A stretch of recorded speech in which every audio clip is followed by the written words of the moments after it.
Muy buenas tardes, queridos hermanos. Espero que todos estén bien. Vamos a compartir otro tema en esta tarde y vamos a hacerlo con otra parábola que encontramos en el Evangelio según San Mateo, en el capítulo 13, los versículos del 24 al 30 y del 36 al 42, que dice así: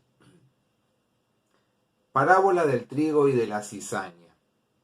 Les refirió otra parábola diciendo: el reino de los cielos es semejante a un hombre que sembró buena semilla en su campo, pero mientras dormían los hombres, vino un enemigo y sembró cizaña entre el trigo y se fue.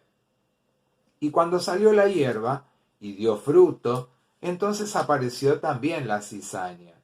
Vinieron entonces los siervos del padre de familia y le dijeron: Señor, ¿no sembraste buena semilla en tu campo? ¿De dónde, pues, tienes cizaña? Él les dijo: un enemigo ha hecho esto. Y los siervos le dijeron: ¿quieres, pues, que vayamos y la arranquemos? Él les dijo: no, no sea que al arrancar la cizaña arranquéis también con ella el trigo. Dejad crecer juntamente lo uno y lo otro hasta la siega. Y al tiempo de la siega, yo diré a los segadores: recoged primero la cizaña y atadla en manojos para quemarla, pero recoged el trigo en mi granero. Y en el versículo 36 al 42, Jesús explica la parábola de la cizaña.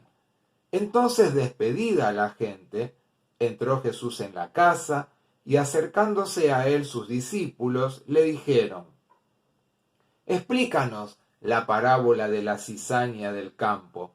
Respondiendo él les dijo: el que siembra la buena semilla es el Hijo del Hombre. El campo es el mundo. La buena semilla son los hijos del reino. Y la cizaña son los hijos del malo. El enemigo que la sembró es el diablo. La siega es el fin del siglo. Y los segadores son los ángeles. De manera que como se arranca la cizaña y se quema en el fuego, así será en el fin de este siglo. Enviará el Hijo del Hombre a sus ángeles y recogerán de su reino a todos los que sirven de tropiezo y a los que hacen iniquidad, y los echarán en el horno de fuego. Allí será el lloro, el crujir de dientes. Entonces los justos resplandecerán como el sol en el reino de su Padre. Y el que tiene oídos para oír, oiga. Una nueva parábola que podemos compartir. Y esta parábola del trigo y de la cizaña nos habla del mal existiendo también en el mundo junto con lo bueno. Y nos lleva o nos retrotrae a imágenes como las que vimos también en la parábola del sembrador. Pero también esta parábola será de guía, de esperanza para los discípulos y de que lo malo que hay en el mundo se va a encargar Dios, y dice que va a ser en el tiempo de la cosecha. A ver, la maldad, la oposición, existen desde que el mundo prácticamente dio comienzo.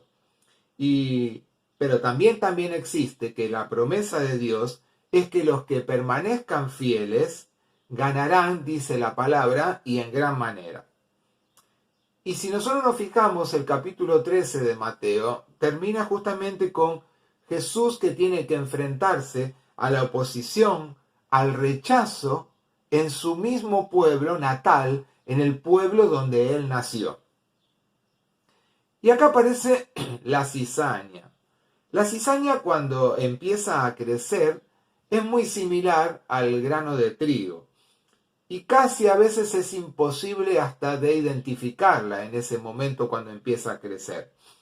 Pero más aún cuando maduran las raíces que se van profundizando en la tierra, se van entremezclando con las raíces del trigo, del alimento bueno, y entonces hacen que si uno arranca la cizaña arranca justamente también el trigo en este caso, porque las raíces se entremezclaron por abajo.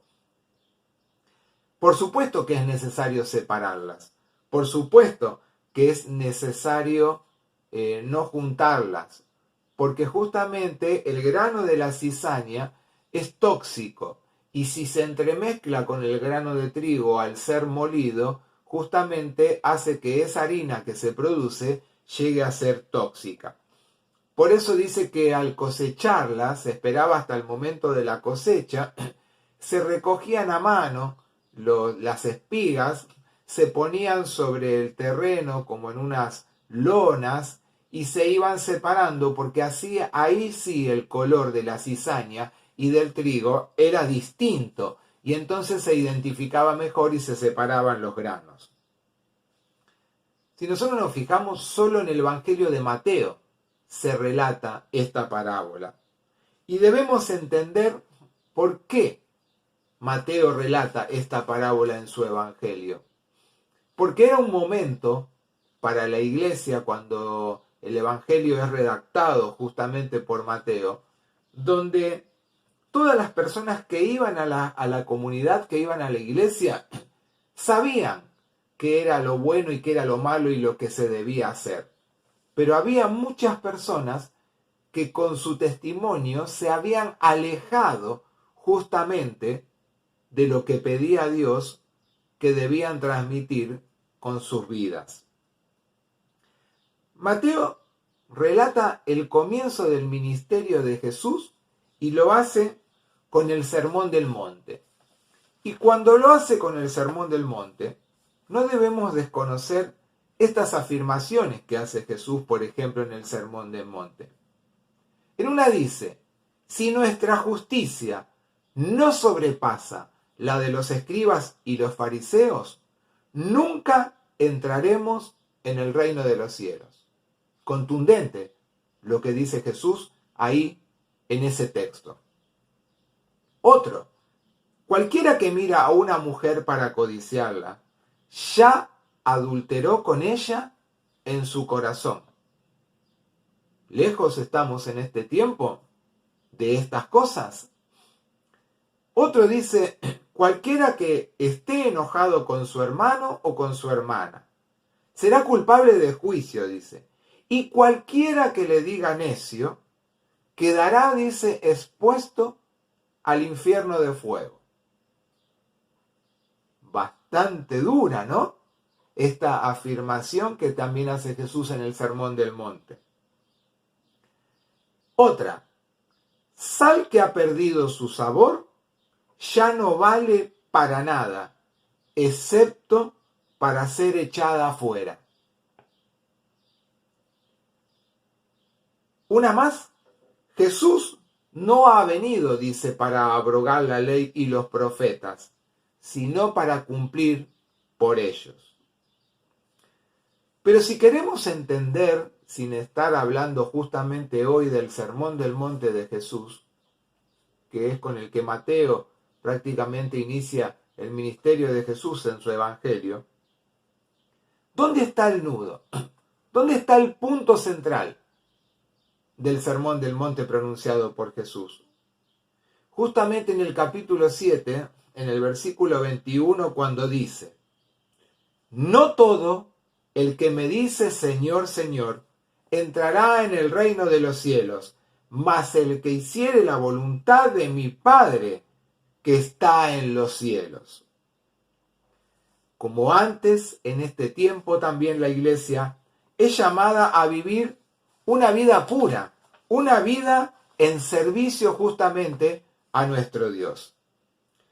En la iglesia también en este tiempo encontramos muchas veces lo malo mezclado con lo bueno.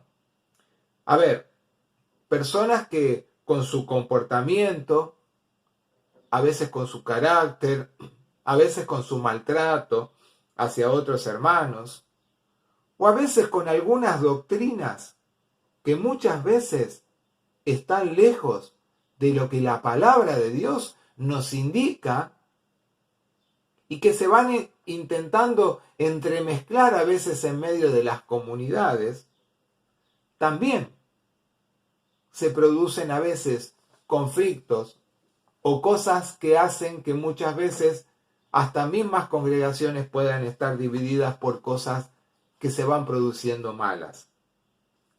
Pero nosotros debemos hacer nuestro algo que es central, y es que nosotros como pueblo de Dios debemos hacer real, más que nunca en este tiempo, lo que dijo el Señor Jesús en el capítulo 7 de Mateo: no juzguéis para no ser juzgados.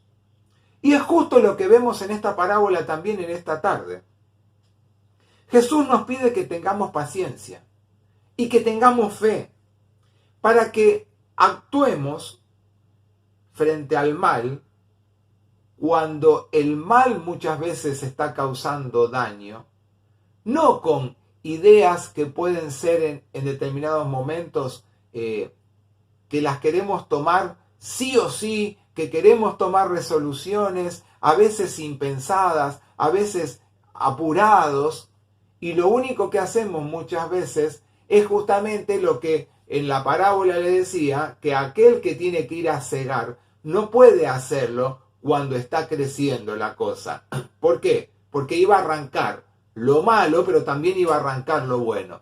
Y muchas veces cuando tomamos algunas resoluciones o algunas decisiones porque vemos que hay actitudes que no son las adecuadas dentro de una comunidad que debe seguir los mandatos de Dios, también muchas veces dañamos a aquellos que están obrando el bien como Dios pide de cada uno de nosotros. Y hay algo que es fundamental. Nosotros no somos Dios. Y Dios conoce el corazón de cada uno de nosotros. Pero nosotros no conocemos el corazón de las personas. Entonces, la solución, como dice la palabra de Dios, frente a toda circunstancia difícil y frente a toda problemática, Dios la va a dar en el tiempo justo y en el tiempo adecuado. A ver, todos tenemos errores, todos tenemos defectos, por lo cual no nos olvidemos que, por ejemplo, algunos discípulos que escuchaban esta parábola también tuvieron errores. O nos olvidamos de Judas, que él fue el que traicionó a Jesús. O nos olvidamos de Pedro, que lo negó a Jesús 3 veces. Nos olvidamos de Tomás, con sus dudas, cuando le dijeron que Jesús había resucitado. Nos olvidamos de Santiago y de Juan, que a veces querían tener determinados lugares de preponderancia. No nos olvidamos de esas cosas. Pero también no nos debemos olvidar que el único que se perdió fue Judas, porque no supo reconocer frente al mal que se apoderó de él, que había un Señor que era más poderoso, que podía librarle de eso y que podía hacer que su vida cambiara. Entonces, en la palabra, así como vemos muchas cosas que tenemos que enfrentar, que son malas, también tenemos la promesa y la salida frente a cada una de las situaciones. Pero algunos me preguntarán, bueno, entonces, ¿debemos tolerar todo? ¿Debemos permitir todo a cualquier precio frente a distintas situaciones? Y sobre todo a veces situaciones que pueden ser violentas o a veces abusivas en determinados momentos. Como dije antes, todos somos pecadores y todos tenemos que aprender a no apresurarnos a condenar a otras personas tomando decisiones que a veces pueden ser terminantes y que lo único que hacen es hacer que nosotros muchas veces hasta perdamos el control de lo que Dios espera de cada uno de nosotros. No debemos olvidar que la Iglesia ha cometido grandes errores en tiempos pasados predicando el Evangelio. Agarrándose del elemento de decir que predicaba el Evangelio muchas veces causó mucho daño. Con mucha violencia se generaron guerras en nombre del Evangelio. Se generaron muertes, destrucciones de personas. No debemos olvidar esas cosas, porque lo único que hicieron fue transformar con una palabra, creyendo que iban a cambiar vidas en las personas que actuaban de otra manera, destruyendo vidas y ellos poniendo un evangelio que los único que los llevó es a la violencia. Y que justamente es lo que no vino a pregonar Jesús. Porque Jesús pregonó un evangelio que era comprometedor, era un evangelio que vino a instaurar con el reino de Dios, pero un evangelio donde el amor de Dios era lo preponderante por encima de cualquier situación. Y entonces acá aparece que Jesús termina de relatar esta parábola y vuelve a una casa, a un hogar. ¿Se acuerdan que también lo habíamos visto en la otra parábola? Y cuando él entra, los discípulos están con él y ellos les piden a Jesús que por favor les explique esta parábola. Y Jesús les explica la parábola, como la del sembrador. Y vamos a ver acá que hay muchos elementos y elementos que también son simbólicos, como en la parábola del sembrador. Y dice, el que ciega la buena semilla es el Hijo del Hombre. El campo es el mundo.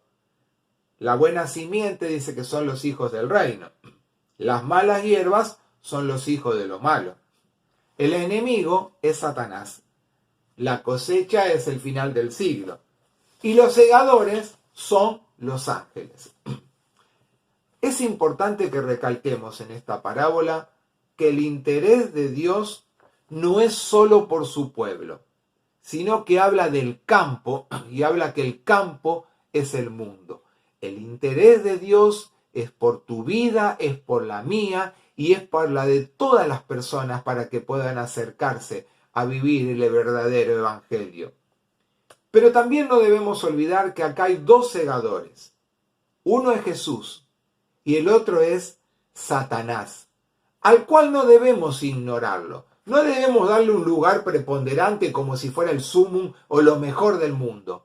Pero tampoco no debemos olvidarlo, porque muchas personas, creyendo que ni siquiera existe, han sucumbido frente al mal porque muy sutilmente él se ha apoderado de sus vidas. ¿O no vemos en este tiempo, como en tiempos pasados, gente que se dedica a cosas que no son de Dios? ¿No vemos personas que se interesan, por ejemplo, por la magia? ¿No vemos personas que se dedican y se interesan en la astrología, en el ocultismo? Y como dije antes, Satanás sutilmente va entrando en sus vidas, muchas veces por atrás, como decimos, por la espalda, sin que lleguen a percibirlo, y lo único que hace es destruir la vida de aquellas personas que a veces ni siquiera se dan cuenta en qué cosas están buscando y en esas cosas son las que les hacen daño. Pero como dije antes, el Evangelio, a pesar de que la palabra de Dios nos habla, como le habló a los discípulos, de cosas que se iban a enfrentar, es dura porque dice y no deja de decirnos en este tiempo que aquellas personas que hacen el mal van a tener que atravesar lo que dice esta parábola, porque dice que a su tiempo recogerán de su reino todos los que hacen iniquidad y los echarán en el horno de fuego, y allí será el lloro y el crujir de dientes. Claro, nosotros pensamos que aquellos que han hecho y han vivido de acuerdo al mal, les va a suceder esto. Pero Dios va más allá de las personas que hacen de su vida lo malo.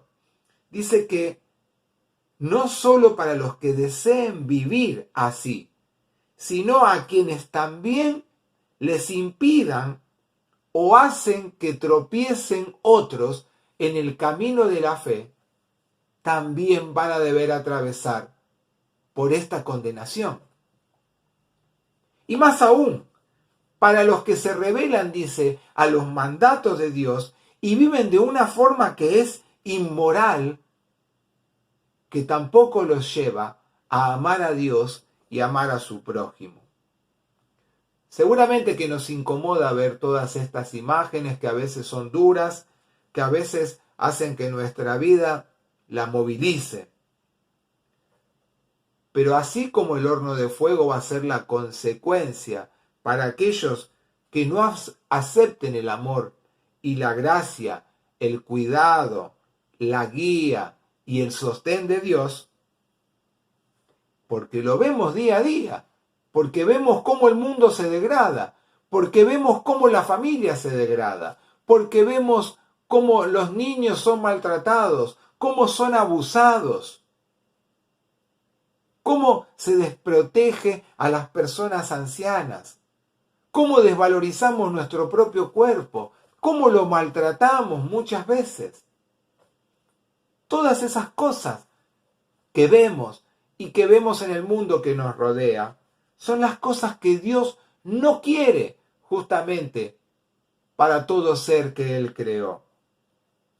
Debemos aprender a reconocer que si servimos a Cristo, lo impuro saldrá de nuestra vida.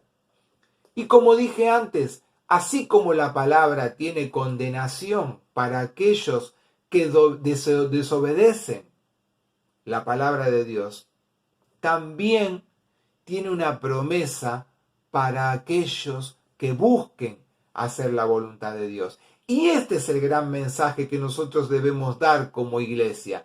Este es el gran mensaje que debemos desarrollar como verdaderos hijos de Dios. Dice la palabra que los justos resplandecerán como el sol en el reino de su Padre.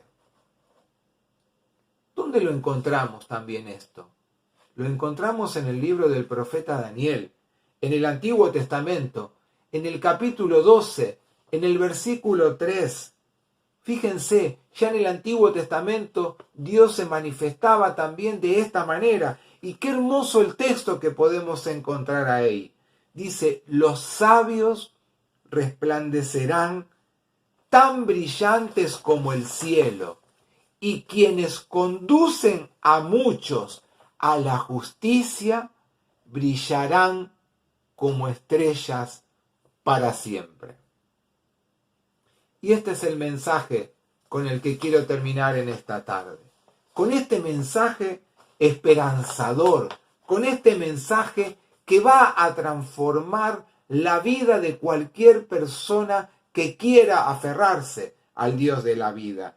Que si realmente actuamos con sabiduría, vamos a resplandecer tan brillantes, dice, como el cielo.